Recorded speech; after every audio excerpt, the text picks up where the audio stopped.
Opa, opa, tudo bem aí, pessoal? Como é que vão as coisas? Ontem nós tivemos aula de Direito Civil 1, finalizamos a apresentação sobre Lei Geral de Introdução às Normas do Direito Brasileiro, né? Coisa que nós não conseguimos finalizar na primeira aula de Direito Civil, mas agora vamos completar aqui a segunda parte da matéria e aí vamos fechar. Né? Eu fiz questão ontem na sala de aula de falar um pouco sobre a questão de ato jurídico perfeito. Nós já tínhamos falado um pouco de direito adquirido, falamos também de coisa julgada na aula da outra semana, mas eu entrei um pouquinho com mais detalhe na questão de ato jurídico perfeito. Falamos um pouco de ato jurídico imperfeito também. Desenhamos no quadro uma linha explicando o início e o final de um processo judicial. Então, dentro daquele início e fim, existem diversos atos jurídicos acontecendo ali dentro, né? Que podem ser objeto de recurso, objeto de impugnação, caso ele seja ato jurídico imperfeito. Então, nós estudamos ontem nós estudamos ontem que o ato jurídico ele é movimentado por força humana. Comparamos com o fato jurídico e falamos também, né, conversamos que o fato jurídico ele não possui a intervenção humana. Então, o fato jurídico ele pode ser subdividido em ordinário e extraordinário, porém, não faz parte da nossa matéria. Tá? O direito adquirido, nós conversamos na aula passada do vídeo, coisa julgada também, e falei aqui sobre a questão do ato jurídico perfeito, entramos nesse detalhe, falei sobre a questão do trâmite processual, dentro do processo tem que ter ato jurídico, processo judicial, dentro do processo administrativo também tem que ter ato jurídico, tá certo? Desde que seja cumprida a norma legal. Falamos de direito público, né, de novo, comparei o direito público do direito privado, falei que o direito público ele intervém direto na relação entre a pessoa e a coisa, e que o direito privado ele tem uma relação interpartes, é de uma pessoa para outra. Então, a relação do direito público com a pessoa e a coisa é vertical, e a relação de direito pessoal, né, direito interpartes, é horizontal, então não podemos esquecer. Sobre a motivação, eu destaquei esse artigo 20 da Lei Geral de Introdução ao Direito Brasileiro. Tá? Nas esferas administrativas, controladora e judicial, não se decidirá com base em valores jurídicos abstratos, sem que sejam consideradas as consequências práticas da decisão. Então, o parágrafo único. A motivação demonstrará a necessidade e a adequação da medida imposta ou a invalidação do ato, contrato, ajuste, processo ou norma administrativa, inclusive em face das possíveis alternativas. O que esse artigo 20 ele quer dizer falando sobre motivação, tá? Nós falamos, né, sobre ato jurídico. Então, o ato jurídico ele tem que ser motivado por força humana. E o artigo 20 ele fala, na esfera administrativa, controladora e judicial, então eu posso falar de processo administrativo, posso falar de processo judicial, tá? Não se decidirá com base em valores jurídicos abstratos. Tudo que acontece dentro de um processo administrativo e processo judicial tem que ser materializado, tem que ser bem fundamentado, tem que ser indicado e justificado, tá certo? Se não, esse ato jurídico ele pode ser nulo, né? Se não houver fundamentação para aquilo, toda decisão tem que ter e tem que se considerar as consequências práticas e materializada, justificada e bem esclarecida. Nós falamos de anulação de atos, falamos de contratos, falamos de normas administrativas também, né? Então, o que acontece aqui, pessoal? Citei o artigo 21, falei, a decisão que, nas esferas administrativas, controladora e judicial, decretar invalidação de ato, contrato, ajuste, processo ou norma administrativa deverá indicar um modo expresso sem consequências jurídicas e administrativas. Eu escrevi no quadro 3 etapas. Botei uma etapa de processo judicial, uma etapa de processo administrativo e uma etapa de contratos. Tudo que é rezado, que é colocado, posto, rezado dentro de um contrato, faz norma dispositiva e é estabelecido por cláusulas, que é a realização da vontade das partes de maneira horizontal. Então, tá. Se eu optei em comprar alguma coisa de alguém, eu aceitei o preço, eu assino um contrato aceitando o preço e aquele contrato com aquelas cláusulas faz lei entre as partes. Tá certo? Que é o princípio da pacta sunt servanda. Para discutir esse contrato dentro de um processo judicial, eu posso buscar a nulidade de um ato dentro daquele contrato, desde que eu consiga comprovar que aquele ato violou um direito meu. Então, eu discuto dentro de um processo judicial. Se eu quiser pegar aquele contrato de cunho administrativo assinado entre um particular e o ente público, eu posso buscar a nulidade de determinado ato contratual, né, dentro de um processo administrativo. Eu citei como exemplo um contrato de compra e venda entre particulares, para poder trazer essa executividade do contrato para uma ação judicial, e também citei um processo licitatório, que é um contrato entre um particular e o ente público. Então, esse contrato, quando se discute algum tipo de nulidade ou alguma questão de insatisfação, tem que ser feita dentro de um processo administrativo antes de chegar no processo judicial. Então, esses 3 exemplos nós comentamos em sala de aula. Nós temos que ter em mente de que os atos podem ser anulados, sim, desde que esses atos violem os princípios constitucionais, tá? E o direito da pessoa. Encerramos, então, essa primeira parte da aula, a segunda parte, na verdade, da aula 1, e entramos na questão do conceito de direito civil, né? Eu fiz questão de colocar como introdução um conceito sobre direito civil, que, para poder vocês identificarem o seguinte, que o direito civil ele é muito amplo, né? Conhecido como direito do cidadão. É o ramo do direito de ordem privada, que compreende os direitos e deveres de todo cidadão, assim como as relações em sociedade, tá certo? Então, segundo a Constituição, um indivíduo, por exemplo, que assume a personalidade civil desde o seu nascimento, ótimo. No entanto, os menores de 16 anos são considerados incapazes de assumir atos da vida civil. Então, o Código Civil ele vai rezar por questões de direito de família, questão de direito contratual, negócios jurídicos, né? Ele tem a previsão que fala sobre a questão de atos e fatos jurídicos, enfim. Tem a questão do fato jurídico que é excludente de ilicitude. Então, a abrangência do Código Civil é ampla e ele normatiza o convívio social, tá certo? O que é o direito civil? Nós falamos em termos gerais que norteia a vida em sociedade. E é bem isso que acontece, tá? O cidadão está fazendo uso do seu direito civil, o direito à propriedade. No direito penal, nós fizemos uma comparação que, por exemplo, tem como objetivo principal regular o poder do Estado em punir, né? Assim como ao contrário do direito penal, o direito civil não regulamenta punições, né, contra violações de dispositivos legais, né? O direito penal, sim, ele já regula o poder do Estado em punir, estabelecendo penas e consequências para atos que são considerados de infratores, né?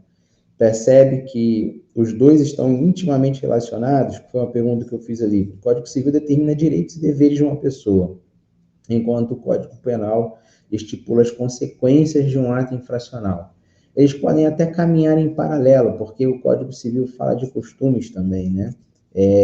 Sobre habitualidade, convivência coletiva. E caso haja alguma violação de direito de alguém que já adentra a esfera criminal, o direito penal aparece para poder aplicar a punibilidade. Tá? Então, avançando aqui mais um pouco, nós continuamos falando sobre o Código Civil brasileiro, antes de entrar naquela parte geral do Código Civil, porque na próxima aula a gente já começa a entrar no artigo 1º, para poder detalhar a questão da parte inicial do Código Civil, né? Nós falamos que o direito civil é um ramo do direito de ordem privada, que estabelece os direitos e deveres das pessoas jurídicas e físicas para conviver em sociedade. Então, tudo que tem de direito civil tá? É relacionado à convivência social. Eu estipulei aqui essa tabelinha, né? Criei essa tabelinha para a gente identificar que o Código Civil ele tem lá seus 2.046 artigos, e no Direito Civil 1, que é a parte inicial, depois de superar a questão da lei de introdução ao direito brasileiro, não a lei de introdução ao direito civil, porque na época que eu estudei era a lei de introdução ao direito civil, né, ele vai normatizar e explicar para a gente mais ou menos de uma forma geral como nós devemos interpretar a norma, né?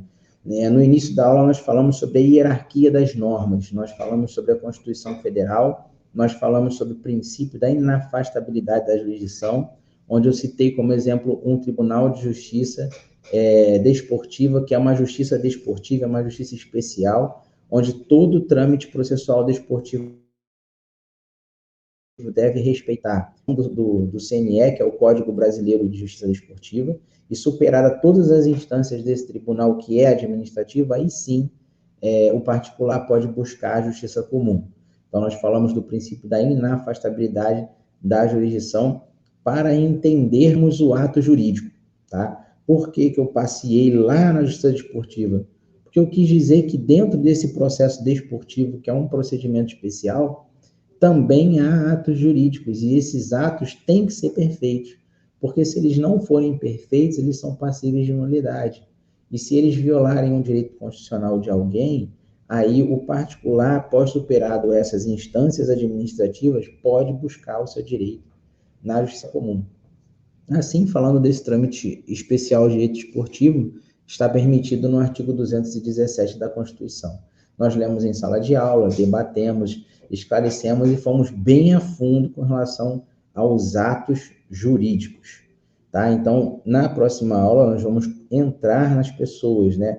Parte geral de direito civil, falar da parte de pessoas, depois que a gente vai começar a discutir as questões dos bens, e para finalizar o nosso direito civil 1, nós vamos entrar e também esgotar fatos jurídicos. Agora nós sabemos o que é ato jurídico, né? Então vamos assimilar com mais tranquilidade fatos jurídicos. Eu cito agora, pessoal, 3 princípios importantes para o direito civil, tá?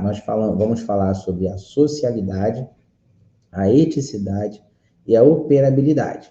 O que quer dizer o princípio da sociabilidade? Tá? São princípios princípio da socialidade, pode ser considerado o preceito fundamental do direito civil. E aí nós vamos explicar. Dentro da esfera do direito civil, uma pessoa tem os seus direitos individuais e valores coletivos. Desse modo, o princípio da socialidade estabelece que os valores coletivos devem ser priorizados em relação aos valores individuais. Nós sabemos que há preocupação dos valores individuais, sim, mas, em primeiro lugar, se prioriza os valores coletivos, tá? Então, isso quer dizer que o direito civil sempre vai levar em consideração o meio ambiente, ou seja, a sociedade em que uma pessoa está inserida. Falando de coletividade, falando de sociedade, falando de interesse da coletividade, eu preciso gravar um vídeo para vocês sobre ação popular. Eu não posso esquecer, porque a ação popular vai entrar nessa questão do princípio da socialidade, tá? Então, por isso, podemos dizer que o Código Civil prioriza com mais vigor o coletivo, tá certo? Então, a eticidade. Quando nós falamos de eticidade, nós lembramos de boa-fé, né? Nós lembramos de código de ética e disciplina, porque na sala de aula nós citamos que o advogado ele é regido por um código de ética e disciplina, né? Todas as profissões têm o seu código de ética, então nós temos que transitar pela linha da eticidade, que é um dos princípios que regem o direito civil. Então, como é que fica essa questão da eticidade, né? O princípio da eticidade não é somente no direito civil, mas de tudo que se compõe na nossa Constituição. Afinal, a ética é um dos preceitos básicos da nossa sociedade. Então, por isso que cada profissão tem o seu código de ética também. Aqui, ela se dá diretamente na aplicação da lei. Segundo o princípio da eticidade, deve ser empregado dentro da boa-fé, objetiva ou subjetiva, considerando a ética, moral e a equidade e a probidade. Né? Uma aluna havia perguntado sobre a questão da área criminal, né? O advogado que atua na área criminal, como ele vai atuar com eticidade. E aí nós esclarecemos que, independente do cidadão que cometeu um crime ter praticado uma violação de norma legal, norma penal, ele possui direitos. E esses direitos precisam ser resguardados dentro da ética, dentro da boa-fé. Obviamente que se eu, como advogado, defendo alguém que cometeu um crime de homicídio, eu não vou chegar e vou assumir de cara o que aconteceu, vou descrever o que aconteceu. Eu vou preservar totalmente o direito dele. Lógico, eu não vou enganar o judiciário, eu não vou mentir, eu não vou trazer provas falsas, porque eu vou estar entrando na litigância de má-fé, tá? Eu vou transitar na boa-fé, obviamente demonstrando todos os direitos constitucionais desse cidadão.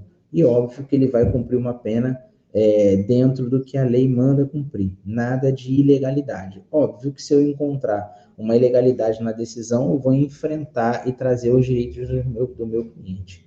Então, não é só porque um advogado atua na área criminal que ele vai atuar com uma má-fé ou passar longe da eticidade, pelo contrário. A eticidade, ela caminha ao lado da boa-fé, e a qualquer momento o profissional pode beirar a má-fé. E o Código de Processo Civil prevê a litigância de má-fé, tá certo? Então, qualquer tipo de ato que viole a eticidade ao longo de um trâmite processual pode ser considerado má-fé, tá? Para fechar o terceiro item, né, o terceiro princípio que é importante para o nosso direito civil, nós vamos falar da operabilidade, né? Vamos falar sobre o último princípio que compõe o Código Civil, que é a operabilidade, também conhecido como concretude. Esse preceito determina liberdade e autonomia para a criação e a aplicação de regras. Se eu falo em liberdade, eu tenho um princípio garantido, um princípio constitucional garantido, tá? Se eu sou maior de 18 anos, sou plenamente capaz, eu posso ter liberdade de querer vender o que eu tenho, posso vender o carro que eu tenho, posso vender a casa que eu tenho, posso vender qualquer objeto que eu queira vender. Então, eu estou exercendo o meu direito de liberdade, eu estou exercendo minha autonomia. Eu posso determinar limites nessa venda, tá? Inclusive estipular preço sem a intervenção do Estado. Então, para isso, eu elaboro um contrato. Então, dentro desse contrato, eu vou demonstrar a minha autonomia e vou aplicar as regras desse contrato para a minha negociação, para o meu negócio jurídico. Tá certo? Então, por isso, né, o julgador pode criar, por isso eu boto no final ali, né? Falo de transformação, mudança de sociedade, transformação, por isso ele concede ao julgador o poder de criar regras que estabeleçam normas de convivência, além de capacidade de julgar situação considerando como casos reais. Assim ele fica assegurado de modular a lei e aplicá-la como julgar necessário. Então, quando nós falamos aqui no primeiro parágrafo da operabilidade com relação à liberdade e à autonomia, com aplicação de regras, e eu falo de relação interpartes e contrato entre pessoas. No segundo parágrafo, quando nós falamos do julgador, tá? O julgador ele tem que levar em consideração o dispositivo legal, né? Principalmente falando do Código Civil, o que a lei estabelece para ele aplicar no caso concreto, né? Operar a legislação no caso concreto, com a sua liberdade e com a sua autonomia, inclusive usando os costumes. O Código Civil ele evolui a cada ano e ele vai sendo modulado dentro dos costumes, dentro da regra de convivência da sociedade. Um outro exemplo que eu posso trazer para vocês também é a convivência em condomínio, a convenção coletiva, por exemplo, de um condomínio.